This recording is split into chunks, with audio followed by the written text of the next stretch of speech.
The words hung in the air of the conference room, cleaner and colder than the recycled air blowing from the vent above my head. "You're too old to run the business anymore, Dad." My son Mark said it.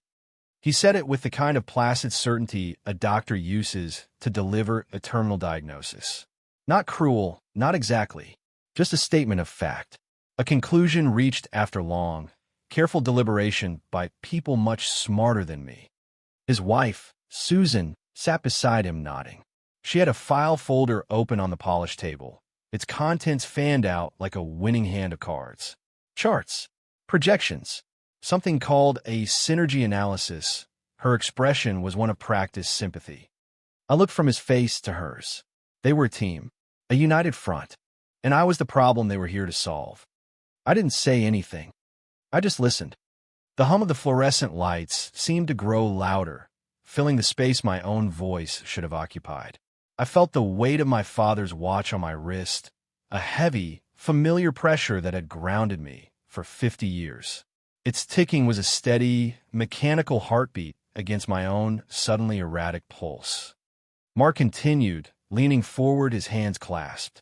He had my wife's hands, long and capable, but he used them to gesture with a kind of smooth, corporate confidence I never possessed.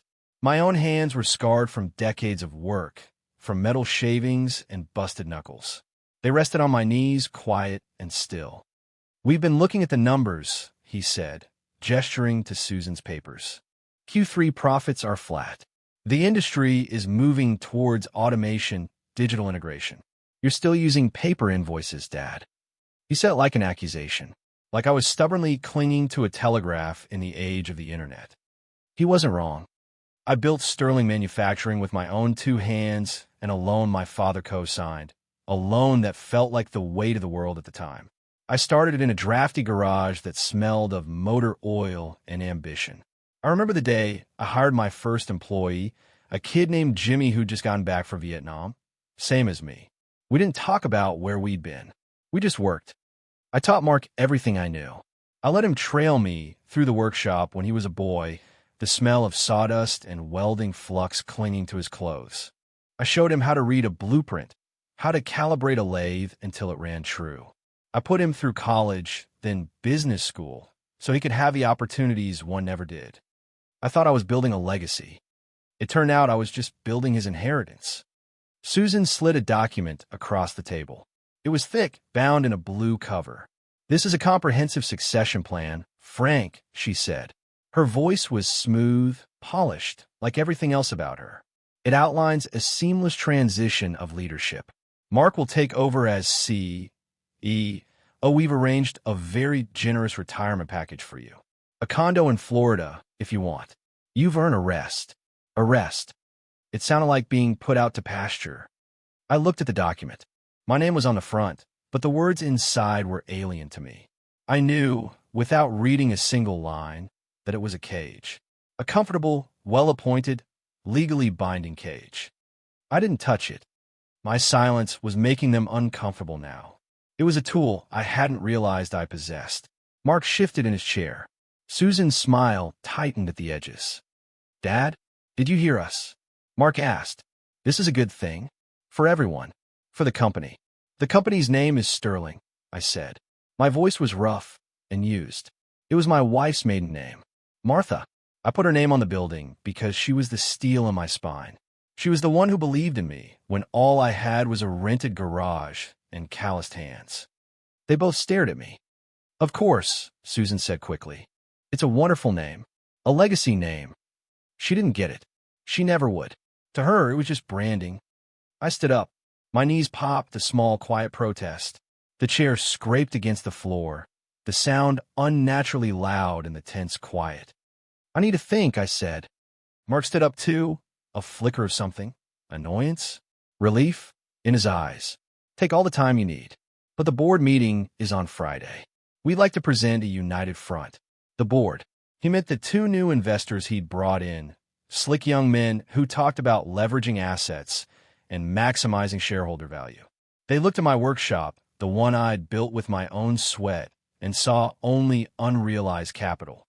I walked out of the conference room, down the hallway I had walked 1,000 times.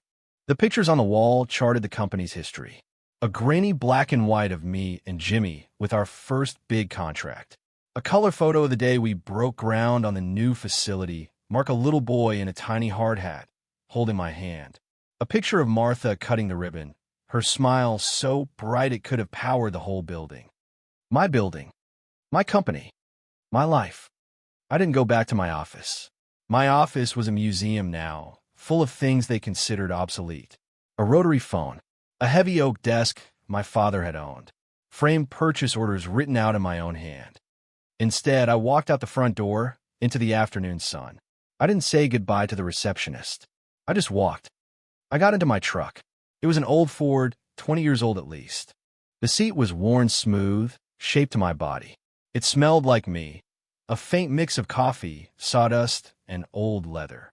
I turned the key and the engine rumbled to life, a familiar, comforting sound. I drove. Not home. Not yet. I drove past the little league field where I'd coached Mark's team, the year they almost won the championship. I remembered him striking out to end the final game, and how I'd told him that failure was just a lesson you hadn't learned yet.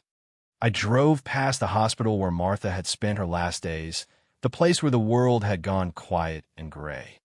I drove until I found myself parked across the street from a long, low building identical to my own. A different sign was out front, Miller Dynamics. Dave Miller, my biggest competitor for 30 years. We'd fought over contracts, poached each other's employees, undercut each other's prices. But there was a respect there, an understanding. He was like me. He'd built his business from the ground up. He knew what it was to miss a mortgage payment to make payroll. He knew the smell of the machine shop at 5 in the morning. I watched the afternoon shift change. Men in work shirts, carrying lunch pails, streamed out of the building. They looked tired but satisfied. They looked like my guys. An idea began to form in my mind. It wasn't born of anger or spite. Not really. It was colder than that. It was an idea born of clarity. A decision. You're too old. Maybe he was right. Maybe I was too old to run the business's way. With synergy charts and shareholder value. With a board of directors who saw my life's work as a line item on a balance sheet. But maybe, just maybe, I wasn't too old to decide how it ended. I drove home. The house was silent. It had been for 5 years, ever since Martha passed. But this was a different kind of silence. This wasn't the silence of loss. It was the silence of a space waiting for a decision to be made. I walked into the kitchen and began my ritual. I took out the old metal percolator, the one Martha always threatened to replace. I measured out the coffee grounds, spooning them carefully. The smell was dark and rich. I filled it with water and set it on the stove. While it brewed, I sat in my armchair in the living room. The leather was cracked and worn, a geography of my life. I could see the faint outline of where Martha's head used to rest on the opposite cushion. The ticking of the grandfather clock in the hall was the only sound, a slow, deliberate metronome counting down the moments. I didn't turn on the television. I didn't pick up the newspaper. I just Saturday, and I thought. I thought about all the little slights, the tiny paper cuts that I had ignored for years.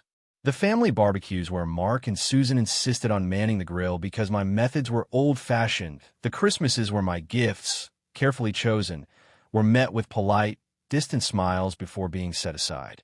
The phone calls that were always about something they needed, a babysitter for my grandson, a loan for a down payment on a bigger house, advice they would then promptly ignore. I had become a utility, a resource, a reliable old machine to be kept in a corner until needed. And now, the machine was outdated. It was time for it to be decommissioned. The coffee pot began to gurgle and hiss, pulling me from my thoughts. I went to the kitchen, poured the steaming black liquid into my favorite mug, the one with the faded U.S. Army crest on the side.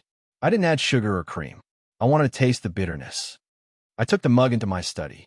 The oak desk was covered in a thin layer of dust. I hadn't used it much lately. I sat down and pulled a small, leather-bound journal from the top drawer. It was another gift from Martha. "For your thoughts," she'd said. "They're worth writing down." I opened it to a fresh page. The pen felt heavy in my hand. My penmanship wasn't elegant like Susan's or rushed like Mark's. It was slow, deliberate, the writing of a man who built things to last. I wrote a single sentence. Today, my son told me I was finished. I closed the book. The decision was made. The feeling wasn't anger. It was a strange, cold peace. It was the feeling of a gear clicking into place, of a circuit finally completing. The next morning, I woke up before the sun. This was my habit, my rhythm. But today felt different. I wasn't waking up to go to a place where I was no longer wanted. I was waking up for myself. I made my coffee, the same ritual as the night before. But this time, I took it out to my workshop in the garage. The smell of sawdust and oil and old wood was a comfort. It was the smell of my own history. Every tool on the pegboard wall had a story. The hammer my father gave me. The set of wrenches I bought with my first real paycheck. The table saw I'd used to build my grandson a toy box he'd never used, because Susan said it was a splinter hazard. I looked at that toy box now, sitting in a dusty corner. It was made of solid oak, the joints dovetailed perfectly, built to last for generations. It was a monument to a love that had not been returned in kind. My first call was not to Dave Miller. My first call was to my lawyer. Mr. Henderson was as old as I was, maybe older. We'd served in the same war, though in different places. He understood the world in a way Mark never would. He still wore a tie to the office and answered his own phone. "Frank," he said, his voice a gravelly rasp. "What can I do for you?" "I need to make some changes, Bill," I said, "to my power of attorney and my will." There was a pause on the other end of the line. Bill was sharp. He heard what I wasn't saying. "I see," he said. "Come in at 10. I'll have the paperwork ready." There was no judgment, no prying questions, just quiet competence. I arrived at his office at 10 o'clock sharp. The office was on the second floor of an old brick building downtown. It smelled of old paper and leather-bound books. A large, slow-moving clock ticked on the wall, each second landing with a heavy, satisfying thud. Bill was waiting for me. He had 2 documents laid out on his massive desk. "This one revokes Mark's durable power of attorney," he said, tapping the first page. "Effective immediately upon signing. Who do you want to appoint instead?" I thought for a moment. "No one," I said. "For now, I'll make my own decisions." Bill nodded, a flicker of approval in his old eyes. He understood. This wasn't about replacing one caretaker with another. This was about reclaiming my own authority. I signed the document. My hand was steady. The signature was firm. "And the will," he said, pushing the second document forward. "You want to remove Mark as executor and primary beneficiary?" "I do," I said. This one felt different. This was a deeper cut. This was erasing a future I had always taken for granted. For a moment, a wave of something, grief, maybe, washed over me. The image of Mark as a little boy holding my hand flashed in my mind. Then I remembered his face in the conference room. The placid certainty. The pity. "You're too old." The grief receded, replaced by that same cold, clear resolve. "Who is the new beneficiary?" Bill asked, his pen poised. "My granddaughter," I said. "Lily." Lily was Mark and Susan's daughter. She was away at college, studying art. She was a quiet, thoughtful girl, the only one in the family who ever seemed to actually see me. She would call me just to talk. She'd ask about Martha, about my time in the service. She saw me as a person, not a problem. "Everything goes to her," I said, "in a trust. I want you to be the trustee." Bill Henderson wrote it down. "All right, Frank. It's done." I left his office feeling lighter than I had in years. The sun seemed brighter, the air cleaner. It was the first step. My next stop was the bank. I walked up to the counter and asked to speak to the manager. I had been banking there for 40 years. The young woman behind the counter didn't recognize me. She asked for my name and told me to take a seat. I sat and waited. I watched people come and go, making deposits, cashing checks. The ordinary rhythm of life. Finally, a man in a crisp suit called my name. He led me to a small glass office. "Mr. Sterling," he said, shaking my hand. "How can I help you today?" "I want to restructure my accounts," I said. I explained what I wanted. To close the joint account I shared with Mark. To move all my personal savings and investments into a new account under my name only. To remove Mark and Susan as beneficiaries on my life insurance policy. The manager was professional, efficient. He didn't ask personal questions. He just clicked away at his computer, printed out forms, and pointed to where I needed to sign. As I signed the last form, my phone buzzed in my pocket. I pulled it out. The screen showed Mark's face. I let it go to voicemail. I finished my business at the bank, thanked the manager, and walked out. My phone buzzed again. A text message this time. "Dad, we need to talk. Call me." I didn't reply. I deleted the message. I got in my truck and drove. This time, I knew exactly where I was going. I pulled into the parking lot of Miller Dynamics. For a moment, I just sat there, the engine idling. This felt like a betrayal of everything I had built. But then I corrected myself. The betrayal had not been mine. I was simply responding to it. I shut off the engine and walked to the front door. The receptionist was a woman about my age, with kind eyes and a warm smile. "Can I help you?" she asked. "I'm here to see Dave Miller," I said. "My name is Frank Sterling." Her eyes widened slightly. She knew the name. Everyone in the industry did. "Do you have an appointment?" "No," I said, "but I think he'll want to see me." She picked up her phone. A few moments later, she hung up and looked at me with a new curiosity. "He'll be right out." I waited. The lobby was clean, modern. Framed articles on the wall praised Miller Dynamics for its innovation, its growth. It was everything my son wanted Sterling Manufacturing to be. The door to the inner offices opened, and Dave Miller walked out. He was my age, but he carried it differently. He was leaner, with a full head of silver hair. He wore a crisp work shirt, no tie. He looked like a man who was still comfortable on the workshop floor. His eyes, sharp and intelligent, took me in. He didn't smile, but he didn't look hostile either. He looked intrigued. "Frank," he said, extending a hand. "This is a surprise." His handshake was firm, calloused like my own. "Dave," I said, "I need to talk to you. In private." He led me back to his office. It was large and overlooked the factory floor. It was a proper office with a big desk and blueprints spread across the table. It felt real, not like the sterile conference room where my son had passed his sentence on me. He offered me a coffee. I accepted. We sat in silence for a few moments, two old lions who had circled each other for a lifetime. "So," he said finally, leaning back in his chair, "you're not here to sell me a new lathe." "No," I said. "I'm here to sell you my company."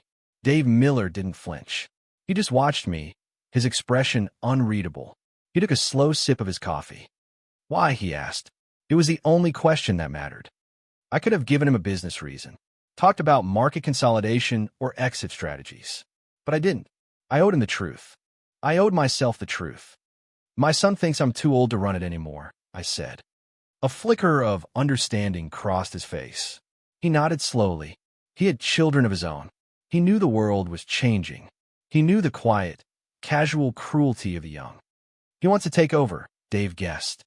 "He does," I confirmed. "He has a plan. Shots. A new board.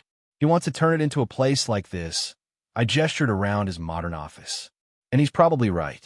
But it won't be my company anymore." "So you'd rather sell it to your biggest rival than give it to your own son?" "I'd rather sell it to a man who knows what it is," I said. "A man who built something with his own hands. Not a committee of investors who only see a stock ticker." We sat in silence again. The sounds of the factory floor hummed through the glass window behind him. The clang of metal, the whine of machinery. The sounds of work, the sounds of life.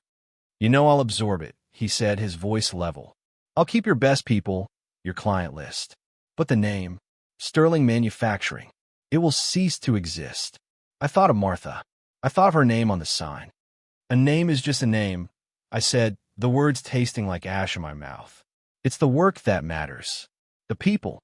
I want to take care of my people, Dave. That's part of the deal. I always take care of good people," he said.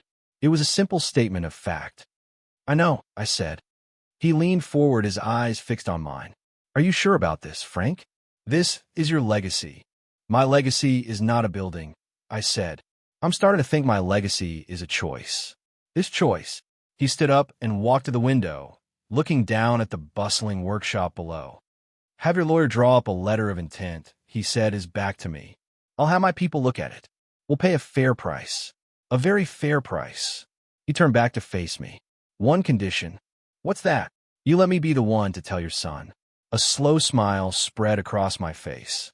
It was the first time I had smiled in 2 days. Deal, I said. I went home. There were 3 missed calls from Mark and 2 from Susan. A string of text messages, growing more frantic. Dad, this isn't funny. We're getting worried. Please call us. The board meeting is Friday. We need the signed retirement papers. I read them all, one by one. Then I powered my phone off. The silence was absolute. It was beautiful. I spent the rest of the day in my workshop. I didn't build anything. I just cleaned. I organized. I put things in order. I took the toolbox I had set aside for my grandson, Jacob. It was a beautiful cherrywood box I had made myself. Inside, I had been collecting a set of starter tools for him. A small hammer, screwdrivers with handles I had turned on the lathe to fit a child's hand, a measuring tape. One by one, I took the tools out. I wiped them down with an oiled rag. I placed the back on my own pegboard in their proper places. The empty box sat on the workbench. It was just a box now, a container with no purpose. I didn't smash it. I didn't burn it.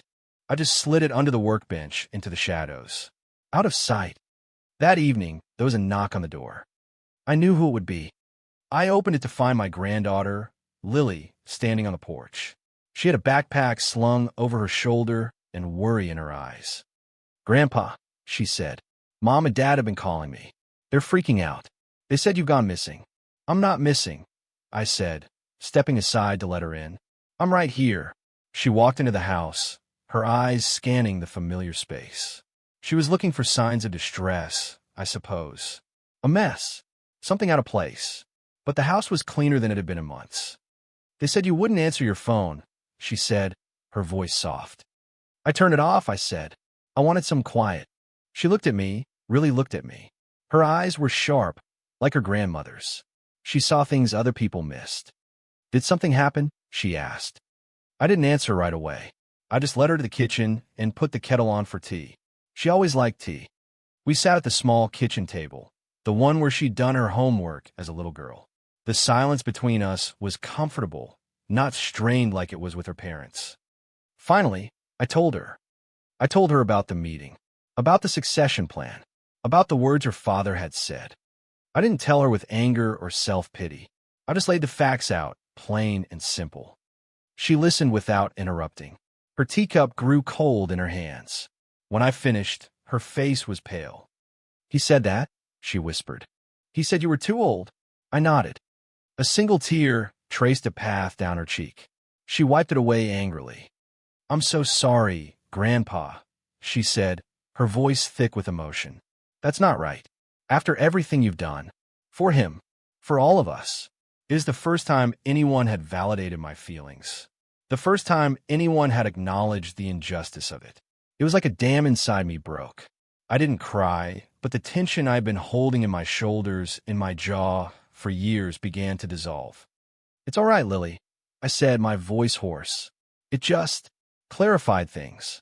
"What are you going to do?" she asked. "I'm selling the company," I said quietly. Her eyes widened. "To who?" "Dave Miller," she gasped. Then a slow, wondrous smile spread across her face. It was a conspiratorial smile, a smile of understanding. "No," she breathed. "You're not." "I am," I said. "The lawyers are drawing up the papers." She started to laugh, a real, genuine laugh that filled the quiet kitchen. It was the most beautiful sound I had ever heard. "That is the most gangster thing I have ever heard in my entire life," she said, wiping her eyes. I didn't know what gangster meant in that context, but I knew it was a compliment. "What about you?" she asked, her expression turning serious again. "What will you do?" "I'm going to be fine," I said. "I've made some other arrangements, too. For the future." I didn't tell her about the will. It wasn't the right time. "But for now, I'm just going to be." She stayed for dinner. We ordered a pizza, something I hadn't done in years. We sat and ate and talked. Not about her parents, not about the company. We talked about her art, about her classes. She showed me pictures of her paintings on her phone. They were full of color and life. When she left, she gave me a fierce hug at the door. "You call me," she said, her voice firm. "Don't you dare turn your phone off again. Not for me. I want to hear from you." "I will," I promised. And I knew I would. The next 2 days were a blur of activity. I met with Bill Henderson again. We went over the offer from Miller Dynamics. It was more than fair. It was generous. Dave Miller was a man of his word. I signed the papers. The sale would be finalized in 30 days. The storm broke on Friday morning, the day of the board meeting. My phone, which I had turned back on as promised to Lily, began to ring just after 9 o'clock. It was Mark. I let it ring. A minute later, a text. "What the hell did you do?" All caps. He was shouting. Another text. "Dave Miller just walked into our board meeting. Our meeting. He says he's buying the company." And another. "This is a joke, right? Call me. Now." I took a sip of my coffee.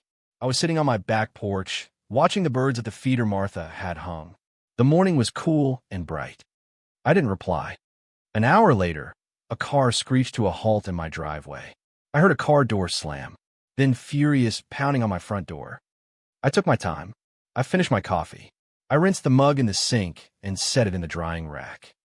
The pounding continued, more insistent now. I walked to the front door and opened it. Mark stood on my porch, his face a mask of fury and disbelief. He was still in his suit, his tie loosened. Susan was a few steps behind him, looking pale and shaken. "What have you done?" he hissed, his voice trembling with rage. I didn't answer. I just looked at him. I wasn't angry. I wasn't hurt. I wasn't anything. I was just an observer, watching a man I no longer recognized. "You sold my company," he said, his voice cracking. "You sold my birthright to our biggest enemy." "It was never your company, Mark," I said calmly. "It was mine, and you told me I was too old to run it. I decided you were right.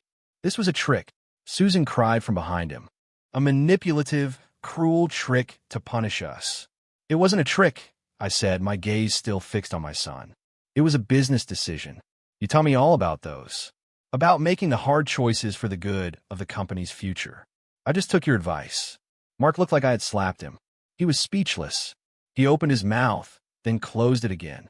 All the smooth, corporate confidence had vanished. He just looked like a little boy who had his favorite toy taken away. "How could you?" he finally whispered. "After everything I've done for you. For this company." That was the line. The one that severed the last, frayed thread of connection. "What you've done," I said, my voice as cold and hard as steel, "is come into my office with your charts and your plans and tell me my life's work was over. You didn't ask me. You told me. You and your wife decided my future for me. You decided I was obsolete." I paused, letting the words sink in. "You were wrong," I said. "I'm not obsolete. And I'm not old. Not anymore." I looked past him at the street, at the quiet neighborhood where I had raised him, where I had lived my life. "Now, if you'll excuse me," I said, "I have things to do." I stepped back and gently closed the door. I didn't slam it. I closed it. I leaned against the door for a long moment, listening to their stunned silence on the other side. I heard Susan start to cry. I heard Mark curse under his breath. Then the sound of their footsteps retreating, a car door slamming, the squeal of tires as they peeled out of my driveway. And then silence. A deep, profound, and peaceful silence. The next few weeks were about cleaning house. Not just the physical building of Sterling Manufacturing, but the architecture of my life. I went to the VFW Post, a place I hadn't visited in years. The smell of stale beer and old camaraderie was the same. A few of the old guys were there, playing cards. Charlie, my old fishing buddy, looked up and broke into a wide grin. "Frank, look what the cat dragged in," he boomed. I spent the afternoon there. I didn't tell them the whole story. I just said I'd retired. They slapped me on the back, bought me a beer, and dealt me into their poker game. It felt good to be among men who didn't need things explained. Before I left, I wrote a check for my new, private bank account. A large one. I gave it to the post commander. "A donation," I said, "in my wife's name. Maybe fix the roof." He looked at the number on the check, and his eyes went wide. He just shook my hand, his grip like a vice. "Thank you, Frank," he said. "Martha was a good woman." I started going fishing with Charlie again. We'd sit on the bank of the lake at dawn, not saying much. Just the quiet plop of the lines hitting the water, the cry of a loon across the misty surface. He never asked about Mark. He didn't have to. One day he just said, "Sometimes you gotta cut the line when you get a bad snag. No sense losing the whole rod and reel." He was right. Lily called every Sunday. We talked for an hour. She told me about her life, and I told her about mine. about the new birdhouse I was building, about the monster bass Charlie had caught. It was a simple, easy connection, a foundation I could build on. The sale of the company was finalized. A wire transfer appeared in my bank account, a number with so many zeros it looked like a mistake. It didn't feel real. It was just a number. It didn't bring me joy, but it brought me something better: freedom. The freedom to not worry. The freedom to be. A few weeks later, a letter arrived. The envelope was addressed in Mark's handwriting. I let it sit on the kitchen table for a whole day. I would look at it every time I walked by. I wasn't afraid to open it. I was just considering it. The next morning, with my first cup of coffee, I slid it open. It was a long letter, several pages. It was full of apologies, excuses, explanations. He wrote about the pressure he was under, about wanting to make me proud, about how he had let Susan and the investors convince him it was the right thing to do. He wrote that he was sorry. He wrote that he loved me. He asked if we could talk. I read the letter twice. The first time, I felt a flicker of the old obligation, the paternal instinct to forgive, to mend the fence. The second time, I saw the words for what they were. They were about him, his guilt, his loss, his need for absolution. The letter was a mirror, not a window. I folded it carefully and placed it on the mantel, next to a picture of Martha. I didn't answer it. Not yet. Maybe someday I would, but it would be on my terms, in my time. Forgiveness, I was learning, was not an obligation. It was a choice, and I was not ready to make it. My new life has a rhythm. It's a quiet rhythm, a simple one. I wake up with the sun. I make my coffee in the old percolator. I sit on the back porch and listen to the world wake up. Some days I work in my shop. I'm building a beautiful rocking chair out of walnut for Lily's graduation. The smell of the wood shavings is sweet and clean. The feel of the polished wood under my hands is satisfying in a way no profit margin ever was. Some days I go fishing. Some days I do nothing at all. I just read a book or listen to an old country album on the record player. The silence of the house is no longer an emptiness. It is a space that I have filled with my own peace. I'm not waiting anymore. I'm not waiting for a phone call, for a holiday invitation, for a sign that I'm needed or wanted. I am just living. My name is no longer on a building. My legacy is not a company. My worth is not determined by my utility to others. I am a man who built something. And when it was time, I was the man who had the strength to let it go. And in doing so, I reclaim myself. My journal sits on my desk. The last entry is a simple one. Today I am, and it is enough. If this story found you, if it moved you in some way, maybe it's because you felt that invisibility too. You felt like a chapter in someone else's book. Share it. Someone out there needs to know they're not alone, and they need to know that they have the power to write their own ending.